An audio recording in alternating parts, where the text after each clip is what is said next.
Hey, friends, what's happening? Big Dog Ethan here, coming at you with a quick video. Hopefully, a quick video. I wanted to respond. Oh, here, let me back up to the start here. I wanted to respond to this video uploaded by Breaking Points. Kind of take the time to sort of give my thoughts on how I like to approach podcasting, especially especially in regards to my approach to creating podcasts here on the Kennel.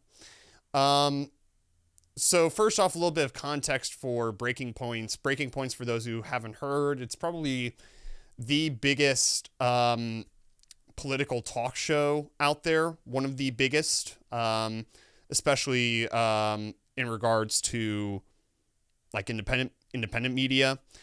Yes, I'm sure maybe things like places like Fox News, especially someone like Tucker Carlson, might have more viewers than them, maybe, but it's really kind of hard to gauge that just because this is an entirely different format than that of your standard average Fox News talk show, right? Or your average MSNBC talk show, right?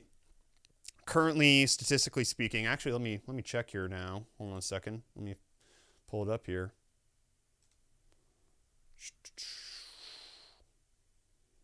If we just go to search and go to podcasts, and then let's see here, news and politics. There we go. I'm pretty sure, yeah, Breaking Points is like number one. Let's see if we can get a. Do they not have like a list? It doesn't seem that way. Yeah, it doesn't look like that. But that said, out of all of these other podcasts that you're seeing here on Spotify, Breaking Points is really the only one that's like coming up on the popular section that's not sponsored by some major news outlet, right? Like the Daily Wire or the New York Times or NPR. I mean, all of these. Let me see here. I haven't heard of Cumulus Podcast Network. I get the sense this guy's. Yeah. Anyways, there are some independent ones. There's like one other one on here, Crooked Media, and that's it. Audio Chuck too, I guess. So yeah, out of all of these popular news and politics podcasts that you're going to find on Spotify, just like right here, Breaking Points is one of the few that is a truly independent media outlet and actually, at least most of the time, stands up against the status quo, right? And I think that's what's gotten them a lot of success. And of course, like I said, I think the way that they've managed to fund their show by, relying only on YouTube advertisement money, which really isn't a lot, given that they're, a political podcast and, small time, monthly subscription payments from, or what am I saying, small time? I mean to say small monthly payment subscriptions from users. Now, for me personally, I actually did, so I subscribed to them for the first few months, but then I decided I wasn't as vigorous of a, audience member, and also you also have to save money too nowadays. So I was like, yeah, I don't really feel like I get, I don't feel like I get my money's worth based on what they cover. They do cover a lot, but I don't know. There is something that's still just kind of like, I don't know what's the word. Makes me a little bit skeptical of them, I guess, especially regarding actually my attempts at coordination with their production manager, I think is his official term, James. Awesome guy, nice guy, but I think in my experience with trying to work with him in regards with trying to apply for an internship and also trying to coordinate some kind of segment regarding March for Medicare for All, I think the sheer size of their news organization by this point makes them somewhat susceptible, I think, to the influences of Washington, D.C., especially because they're both based out of there. That's where they filmed the show and all of that. Does that mean that like they're not, anti-establishment? No, but I think it means that they are going to have some of that influence just inherently because of where they are right now. even in ways in which they may not necessarily recognize it. I'm saying more as like sort of in a theoretical sense, because they're just based out of Washington, D.C., really the heart of the corruption. I think that makes a lot of people somewhat skeptical of them, and you know, I myself as well. But that said, I can't deny that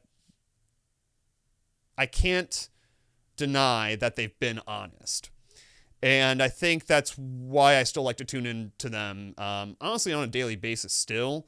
And this segment caught my eye because here on the Kennel, I would say I have more conviction in my production process than I do in my political ideas necessarily, just because, look, I'm 22 years old. I'm still relatively a kid. I'm still a student, you know. And political ideology is something that does take time to develop. I do, you know, want to develop that over time, because I think it's just important that every citizen of any democratic country does that, right? If we want democracy to thrive and survive, then every citizen has to maintain involvement somehow, even at the worst times like this, right? Whenever it feels like our entire government is bought out by a bunch of corrupt corporate ghouls. That said, all that said, I think especially in terms of audio production, I have a lot of perspective to offer on this, especially since I worked at, you know, a student radio station. I had about a year's worth of experience, making spots, station IDs, what's the other one? Sweepers. Had a lot of experience doing that. Had a lot of experience mixing audio, especially vocal audio, right? Yeah. I have to say, I think maybe in terms of like content, you know, in terms of like the actual ideas and discussions being shared with the audience. Yeah, I think Breaking Points definitely has some merit, and there, you know, it's not like I disagree with everything in this video, but I think there are some technical details that they do miss out on and that they actually don't give enough credit for. So with that said, let's get into this. Full screen and go. I'm trying to start podcasts. One of the things that bothers me is stumbling in speech. What I've noticed is you can smooth out a lot of the rough edges with editing, especially when it's audio only. However, I sometimes hear you guys stumble with your words, and it seems to bother you too. Honestly, hearing you two stumble at times gives me more confidence in my own ability. Should podcasts be edited, raw, lightly edited? I want to come across as authentic, but I also don't want to waste my listeners' time with a bunch of filler words and stumbling. What do you think? Don't edit it. People don't care. I mean, this is something which goes back to basics of performance. Dang it, I was gonna pause it. Gosh, that's annoying. I didn't pause the recording, did I? Okay, great. So, look, I think he's dead wrong on this, actually. Let me say that again. I think he's dead wrong on this. Why do I think he's dead wrong on this? Look, I still feel it's valuable to include some, you know, little hiccups like that, right? Because it's just funny, right? I think it does make the show feel, you know, makes the Kennel, the show, feel all the more, gotta go put something over there. It makes the Kennel feel more honest and more vulnerable than what a lot of these mindless mainstream media outlets could ever put out, right? But at the same time, too, we have to respect that we're posting stuff online, right? Every post that you make online, whether it's on social media, or sorry, when I say you, I mean me. Any post I make online, I put a lot of thought into it, right? I go back and edit. Oh, you know, like, I don't like the wording in this sentence. I edit it like it's a kind of a paper, I guess. Not necessarily a paper, but maybe more like an email, right? Something that's casual, but still needs to be edited over, because literally anyone could find this, right? And you want to be sure that you want to be presented in the way that I want to be presented, right? And especially whenever you have 830,000 subscribers and you get, on this video was, right now it's at about 27,000 people who can listen to this. Look, it's not like it's a, you know, it's not a viral video by any stretch of the imagination, right? It's not like every video that they put out there goes viral. But they also need to recognize that for some people, I mean, some people do put a lot of trust in the information that these people are sharing with them. And I think a sign of acknowledging that trust would be to actually go back and look over some of the things you said, make sure that they're accurate, make sure not necessarily that they sound nice or anything, but that they're clear and that they're accurate and that, it's as interesting as possible. Right. And I would also say another case in point, I think would be Joe Rogan. Look, I think if he would take the time to go back and actually look over some of the things that he said, especially given that now he's got a much larger audience, right? He's got 11 million listeners, like monthly listeners on average, right?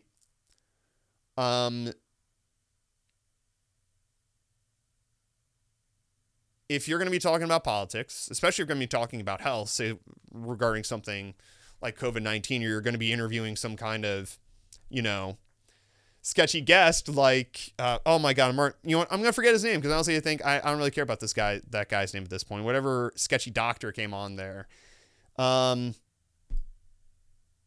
mean, if he had gone back to look over those kind of more controversial interviews and see, maybe was this a good thing to say in this moment? Was it not?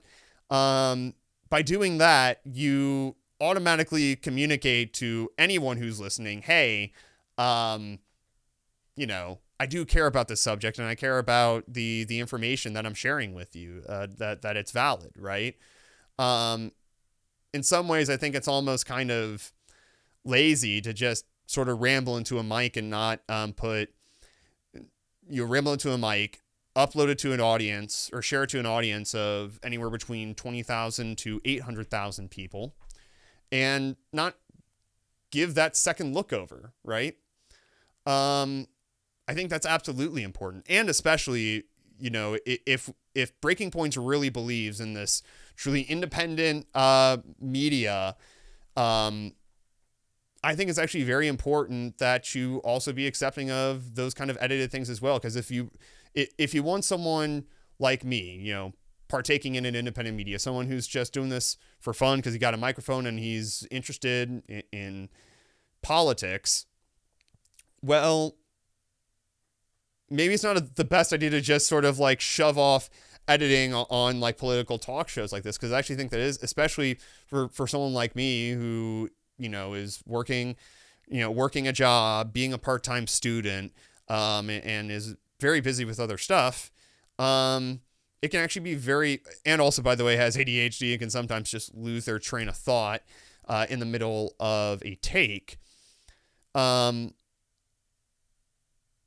actually think editing is not just a valid tool to use in any podcast, but especially for folks who are just busy, or maybe they're maybe they do tend to have a little more unfocused line of thinking that needs to go back and be cleaned up a little bit.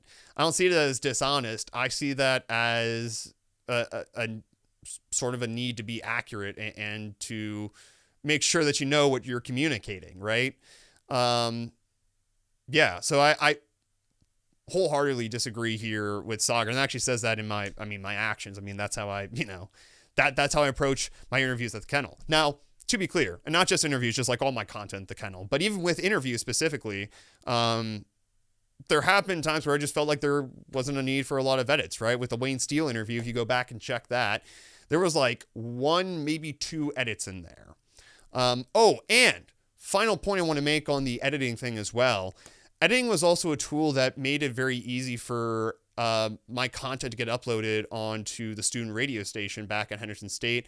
And hopefully it's what will get my content uploaded onto WMTS. I'm actually going to be going to a general meeting here in about an hour. I'm very excited to go to that. Can't wait to meet people from that station, share, get to learn about the community there and what kind of content they're looking for. Because I'm really hoping they want a political media-focused loudmouth like me. When I say media, I also mean like entertainment media as well too. I think entertainment media is definitely a great thing to look over. That's why I did a review on Don't Look Up. That's why I did a ton of media stuff or stuff about like pop culture in one year back at Henderson. But anyways, editing not only allows you to be more clear in your communication, but it also allows you to share your ideas on other platforms like the radio, where you have relatively tight FCC rate. Let me put it this way.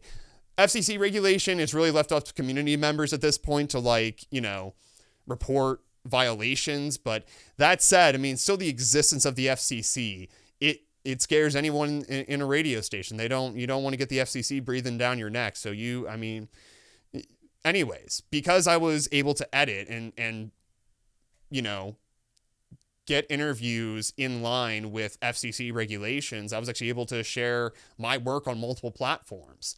So yeah, I think the idea of totally discrediting editing, that's a nice rhyme, I don't think it's a great idea. Anyways, on to the next part of this. I was about to say breaking point. I was about to say, yeah, on to the next breaking point. Remember, I took some public speaking courses, and even when we were, I took some when I public did a lot speaking. of acting. Okay. Number one.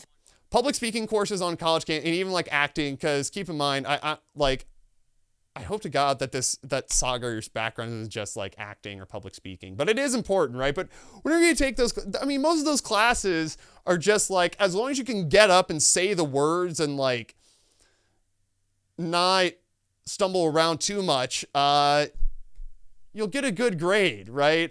Now, granted, maybe I know, again, I think he went to like, actually that's right, he actually did go to Georgetown University, because that's why I messaged him regarding the what was it? Glenn Jones's position at as a senior advisor to the president of Georgetown University. I messaged him with that video, and anyways, he never got back to me on that, but so he went to Georgetown for a master's. I assume he's probably got that kind of a, you know, if not Ivy League, certainly a preppy school kind of background. And not preppy school. What's the word? I'm thinking that's like more high school stuff. I'm thinking of elite, you know, elite collegiate kind of background with Saagar. So given that, maybe it's a different story with their maybe they have some kind of magic going on in their class, or they just know how to, you know, teach all their students how to command the will of an entire crowd. Who knows? Maybe that's why they charge so much for that education. Maybe that's why Saagar is so successful. But that said, in my experience, most of the time those public speaking classes are there just to fulfill a basic requirement, just to, you know, say that they're doing something to help, you know, help their kids remain social, even though there are a lot of other forces that are making them not that way. But that's a different story. Point being is this whole, oh, I took public speaking courses in college. Yeah, so did like literally everyone. Shut up, dude. Now he is actually right about the acting thing. He is right about that. If you make a mistake, just go through with it. That, oh, dang, I just had did I put it? Oh, it's right here. This book. I read this in high school. Shout out to, actually, my high school director kind of likes to remain anonymous online, or, you know, I don't think she likes a heavy online presence from what I understand. But anyways, I remember, I think it was from either this book, or it might have been maybe a little bit with Truth and Comedy as well. But both of these books would definitely agree with that idea that, yeah, like if there is a mistake, go through with it. Don't worry about stuttering or whatever, because ultimately not a lot of people care about that. Now, granted, yeah, it's nice to like work on it, I guess, but like it's not the biggest deal in the world. So far, that's like the only point that I agree with them on so far. Thing, if you make a mistake, roll through it. People will completely forgive a mistake. What's frankly cringe and draws attention to it is when you say, I'm sorry, can I do that again? You know, when people are giving, oh, that's horrible. It gives me anxiety. Yeah. Just thinking about it. Just go past it. If you. So, yes, in real time, in real person, like if you do the whole, oh, I'm sorry, I made a mistake, can I like do that over again? Yeah, that's ridiculous, right? But this isn't that. This is, you know, you supposed to be speaking from the heart, right? If you make a mistake, that's kind of the point. So anyone sort of like saying, oh, sorry, I made a mistake, can I like back up? I don't know. I also, part of me feels like too, editing kind of allows for those moments to go away anyways, right? Like say if you were someone who says, shoot. And actually now that I think about it, I think I have done that myself now too. So really you're just kind of you're making my argument of like, hey, that's also what editing helps solve. Like if if maybe you go on like some kind of runaway train of thought like I frequently do with, the ADHD. Yeah, like I see, it seems like editing would actually help solve this problem that Saagar's talking about anyways. So, dude. If you stumble over your words, most people won't care. I mean, listen, I'm not perfect. I'm sitting here swallowing all the time from my over salivation, and yet millions of people watch the show. So there's a perfect. Nobody gives a shit. If you can make an eloquent point, I mean, I say things wrong all the time. I always say in order. Saagar's he's a wet dude. I had to. Order to, which is apparently like a verbal tick. I've got all kinds of things that people have pointed out. Guess what? Some people, they get annoyed, but 99.999% of people are never going to care. And I think this is something that people who get really nervous focus on. They're like, I say a lot. Yeah, so does everyone. It doesn't matter. See, sure, now, should you try and improve your... The reason why you would edit is, hey, maybe you might have some bad piece of info or some like bad, like think back, again, I go back, Joe Rogan is getting in more controversy because and this one I think, it's correct that he's in a lot of controversy for. He flat out said, vote Republican on his podcast. I bet you this, the rest is cup of coffee, which believe me is very valuable whenever, you need the energy to do things like this. I'll bet you this entire cup of coffee, this very valuable cup of coffee, that if Rogan would go back and edit his podcast, he wouldn't have left in the whole, he wouldn't have left in the whole vote Republican thing, because he would have thought for a second, I'm for smoking. I like smoking cannabis. And if I want cannabis to be available to everyone, maybe I shouldn't advocate for voting for Republicans. But he doesn't do that. Instead, he just goes through with whatever the fuck he says because he thinks thinks that whatever he says is worthwhile for 11 million people to listen to. Or let me rephrase that. He thinks that whatever he says, it is gonna keep his audience, right? I think to a certain extent, I think the success of his show has probably built up this ego. I think that it's probably going to go out of control, and it's already going out of control. And again, editing might help with that. And I'm not talking about the whole, because he does this thing where it's like, let's take a bathroom break, and they'll do it. No, I'm talking more than that. Like, if you go down some line of discussion that you're just like, I don't know if I like this, cut it out. Like, I can't believe that I'm hearing these people go, oh no, don't edit, just don't worry about it, just talk shit, bro. Nah. I don't think that's an effective media either, to just talk shit, upload it, and hope that people, are accurately informed by it. I don't think that's an effective media at all. I think an effective media is one that, when necessary, will take time to, and especially in the manner that in the way that they do their show, take time to go back and look over what you say. And I feel like I'm kind of regurgitating that one point, but they're just arguing so strongly for not editing in political podcasts, and I'm like, nah, that's actually helped me, at least in terms of creating what I want to create. Now, numbers wise, different story, of course. But editing has helped me make the content that I want to make on the Kennel. And that's kind of why I feel like it was important to comment on this video. Speaking of which, let's get on with more of that. Your addiction? Absolutely. Is it a deal breaker? Absolutely not. So Yeah. that's my advice. I really agree with that. Yeah. And I mean, I think it depends a little bit on the type of podcast that you're doing. But if you say your goal, if you're like a narrative, if your goal, right, exactly. that's if you're doing like an explainer, it's got to be tight, something like that. It is different, and then you want to edit and make sure that, you know, it's just you're filling the space with exactly what you want to fill it with.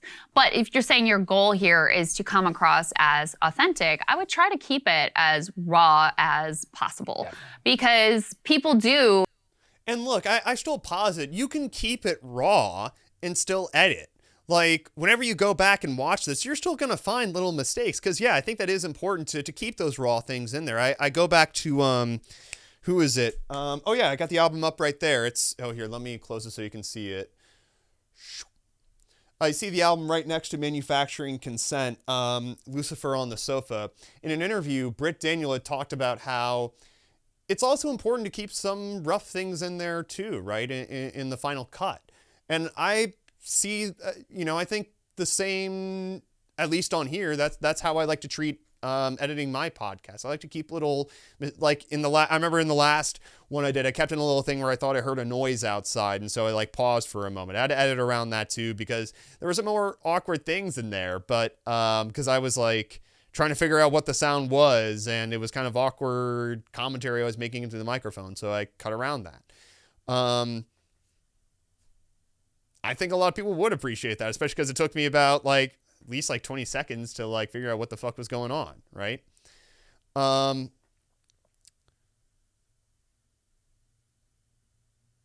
So anyways, it's possible to keep it raw and still edit, and they're acting as if that's impossible. Have you ever seen go watch a documentary? You can find raw stuff in fucking documentaries, and those things are edited all the time. Oh my gosh, why won't it not? And you even say it here, relate to. I kept that in too. When you stumble over your word, when you're reaching, my raw brain sometimes malfunctions. I'm like, shit. Do I dare say this? Oh, I'm going to say it anyways. Breaking Points recommends that you raw dog it on your podcast. Moving on. Shit, what's the word? Saagar will help me get through. I mean, those are all Breaking very points. relatable We because we've raw all dog been it on there. here. So as long no as you're editing. able to communicate, people understand what you're saying, they will put up with a lot of verbal imperfections because, oh my God, we're all human. She is right Actually, about this. Thing that's weird. She's right about that. They will put up with imperfections. He'll put up with that imperfection that I just had because I was choking on my coffee there. She is right about that. So in terms of that, don't worry about that. But if you go on a tangent that you think is important, and now granted, I will also throw this in there too. I've left in tangents that were bad. And look, that just looks poorly on me whenever I leave in something that's bad. So it's not like editing is necessarily going to make your podcast perfect or anything. But what it does show is because you put in the effort to make sure that it look, that all the information is accurate, that, it's looking nice and neat as possible, right? Because again, this is an independent, especially for me, it's a volunteer thing, right? It's just something I do in my free time. So anyways, she is right about that, yeah, don't worry about the verbal imperfections, but still, I would still say, go back and edit. And we can even talk more about that, because you don't have to pay for just Adobe Premiere to edit your videos. I'll get more into that in a second. Is when people are like weird robots like Pete Buttigieg and definitely. are too She's right careful, about that. practiced, precise, slippery in their language. That's what actually makes people mistrust you and sort of uncomfortable. Yeah, you seem like a freak. I'm sure you're fine. If you have perfect diction and you're perfectly on, it's very weird. It's robotic. Yes. Yeah, Yes. I mean, think about some great politicians and their speeches. There's a natural ebb and flow. Look, especially whenever you look at being someone who's done a lot of who's been in a lot of acting classes. I actually studied theater at Henderson. I was a major for, I think it was a year and a half, maybe even 2 years. And then I decided to switch to communications and professional advocacy. But anyways, in your time there, you see a lot of different approaches to acting. Some of them successful, some of them not as successful. And yeah, you'd see people go in there and they try to have the most perfect diction. Now, look, diction is important for sure, especially if you're in a much larger theater and say, mic goes out or something like that. It is so important to be able to at least fill the space somewhat, right? The microphone should usually be left to just carry the voice, right? Maybe boost the signal a little more, right? Maybe also make certain frequencies more easy to hear, so that way the dialogue just will come out a little bit cleaner, right? But in terms of volume, you as the actor have to worry about that yourself, right? That said, diction is not going to be like a deal breaker or anything, right? It's something that if focused on too much is distracting, but if not focused on enough is also too distracting. So yeah. To it, which that's what makes a great speaker, which is, even Obama, many of these people, they had stumbles all the time. Think about Trump. Yeah, Trump. Trump, true. You read a transcript of Trump and you're like, what? I remember I remember whenever I brought this up it was my oral interp class back in high school, I remember sort of getting like this, you actually see Trump as somewhat of an effective communicator. We actually brought this up because it was 2016, so at the time we were talking about the political debates, right? The presidential debates, between Hillary and Trump. And at the time, I'd even admitted, look, Trump, to me, because of the way in which he sort of speaks, off, I think Kyle Kulinski refers to it as an off the cusp kind of manner. Yeah, I think they're right about Trump, being an effective communicator, even though he doesn't necessarily adhere to all the tips and tricks that you'll get in something like a public speaking or theater class, right? Because they're all focused on you just sort of communicating as loudly and as,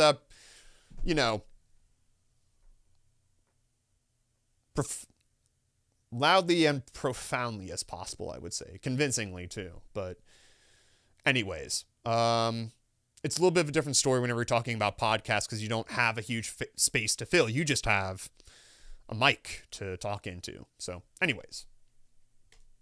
The hell? But he's, in his way, a very effective communicator. So you just have to find your own style, feel comfortable in your skin. And if you feel comfortable, then people are going to feel comfortable listening to you. That's the main thing. Just be authentic. And people can tell, they can smell it. Whenever you're inauthentic, frankly, when you're editing like that, again, unless you were doing some murder mystery narrative pod, I highly recommend not adding it. Cable news is ripping. And again, highly disagree. And I'll even another note to add on to the editing thing, by the way, which I think is something that especially Breaking Points could really, I want to stay on. Something that Breaking Points could especially benefit from. One of the nice things about being able to edit podcasts, edit my podcast as well, is that it also allows me to go back and post and mix my recording to really position the audio on the stereo in relation to where I am on the screen, right? So I try to put myself at about I think I use the 40% notch on Audacity. And I like to do this because it allows for me to sort of create sort of an audio, sort of this, an audioscape, I guess, or sort of this audio sound space, I guess, where I can hear myself clearly coming from one side of the stereo and I can hear someone or something making noise on another side, right? Or in different areas, right? So say I have multiple guests on, say I have like I did with Sharif Snuggs and Dan Whitfield, I had two guests. So I put myself on the right, I put Dan in the middle, and I put Sharif on the left, and then I arranged their voices on the stereo accordingly, right? Because of my willingness to go into the editing into the editing side of things as well, I also allow for myself to actually do more things audio wise than what Breaking Points is ever concerned with, right? I find a way to make myself literally sound more unique, and I make this show sound more unique by going back and doing that. that's not a practice that's done in a lot of different like podcasts and other shows. And I wish people would do that more. I kind of appreciate whenever people mix the vocal. I like whenever people decide to mix vocals like that. And actually now if you have like the right equipment, you can even do that in real time. I just choose to do it in post because honestly it's much easier to do it that way and just regarding the way I've set everything up for recording. It does take a little bit of effort, but once you do set it up properly, one, I think you allow for yourself to sort of establish your own audio production style. But on top of that too, you also make the show, I think, a lot more accessible to people who want that feature, if I can explain. I actually did try to go back and post. I downloaded one of the videos that Breaking Points did regarding Ukraine some time ago. And I actually went back and I was able to like find a way to kind of mix Saagar and Krystal's, volume levels to different sides of the stereo. And I even like sent it to like their production manager because I was like, hey, this is cool. And like, you should like try doing this live because it's a lot easier to record it live and turn it into a stereo signal than it is for it to be recorded in a mono signal and turned into a sort of this genuine stereo signal that actually separates the vocals, right? I think by producing in the way that I produce this audibly, I think it's the best of both worlds because if someone wants what I want, right, to have voices on the left and the right, they can have that. But if they wanted mono, right, because sometimes you may only have, you can't wear both headphones on. Sometimes you need to be aware of your environment that you're in, right? So the good news is most devices out there nowadays, the only one I can't verify is Apple because I don't have, but I can tell you on Windows and on Android, you don't even need to download anything. You just literally go into the settings and you hit mono audio and you can just get a mono signal. And usually with like especially with Bluetooth earbuds, they'll automatically do that anyways. So point being is I actually think it should be a professional standard within any podcast to actually mix it stereo or mix it in stereo and like have voices on separate sides because it's a lot easier to go from a stereo to a mono signal than it is to go from a mono to a stereo. If you want to go from mono to stereo, you can, but you have to do a lot of work with with some kind of audio production software like Audacity or Adobe Audition or whatever. So yeah. And speaking of software, by the way, I also want to make this clear too.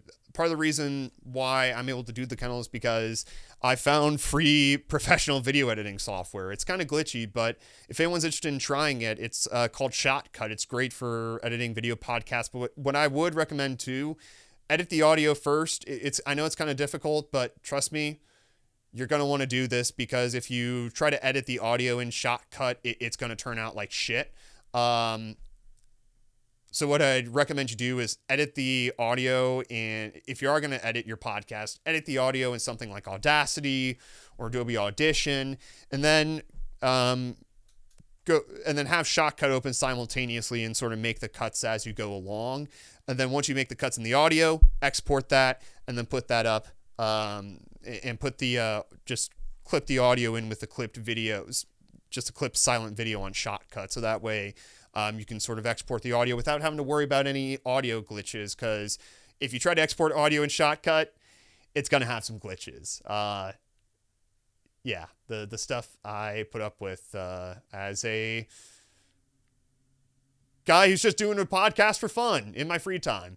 But I love it because it's a fun struggle and it feels valuable and worthwhile every time I do it. On that note, thank you so much, friends, for listening to this episode of the Kennel, I guess we'll call it. If you liked it, feel free to share. If you have anything you want to share or respond in response to this, that's redundant. Share it in the comments, and feel free to share this video if you liked anything I had to say or babble about, because I certainly think there's something worth sharing here. So, anyways, on that note, peace out, friends. See you next time. Bye-bye.